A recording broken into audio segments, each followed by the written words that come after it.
दुबईमा बसोबास गर्ने प्राय नेपालीहरूको एउटै सपना हुन्छ दसैँ तिहारमा नेपाल जाने भनेर है।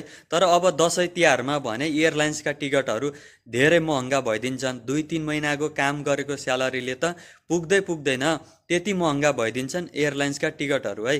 त्यही भएर धेरै मानिसहरू के गर्छन् भनेपछि दसैँ तिहारमा घर जाने प्लान बनाउँछन्, तर अन्तिम समयमा आएर टिकटहरू बुक गर्न खोज्छन्। त्यति बेला धेरै महँगो हुन्छ है। तपाईँहरूसँग एउटा के अप्सन हुन्छ भनेपछि तपाईँहरूले 3-4 महिना अगाडिदेखि नै तपाईँहरू बुक गर्न सक्नुहुन्छ। जस्तै अहिले यो जुन हो है, जुन महिनादेखि लिएर अझै 4-5 महिना बाँकी छ दसैँ तिहार आउन। तपाईँहरू अहिलेदेखि नै बुकिङ गर्न सक्नुहुन्छ आफ्नो टिकट।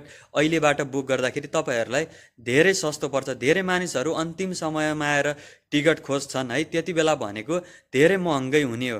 त्यही भएर तपाईँहरू दुबईको मात्र टिकट हेर्नुहोस्। टिकट काट्दाखेरि तपाईँहरू शारजाको, आबुधाबीको टिकटहरू कम्पेयर गर्नुहोस् है, कताबाट तपाईँहरूलाई सजिलो पर्छ, कताबाट थोरै पैसाले उड्न सजिलो हुन्छ, तपाईँहरू त्यहाँको टिकट हेर्नुहोस्। र अर्को कुरा, मेन कुरा भनेको तपाईँहरू टिकट काट्दाखेरि चाहिँ विशेष गरी मङ्गलबार र बुधबारको यदि तपाईँहरू दसैँ तिहारको बेला तपाईँहरू टिकट हेर्ने हो भने त्यो दिनहरूमा चाहिँ अलिकति टिकटको प्राइजहरू कम्ती हुन्छ है। त्यही भएर टिकट काट्दाखेरि मङ्गलबार, बुधबार यस्ता दिनहरू हेरेर तपाईँहरूले टिकट काट्यो भने यस्ता दिनहरूमा भने टिकटको प्राइस धेरै कम्ती हुन्छ है।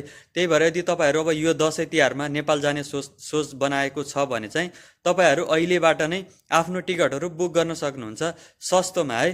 त्यही भएर अन्तिम समयसम्म नकुर्नु होला, अहिलेबाट नै आफ्नो टिकट बुक गर्नुहोस् र दसैँ तिहारमा नेपाल जान पाउनुहुन्छ, रमाइलो गर्न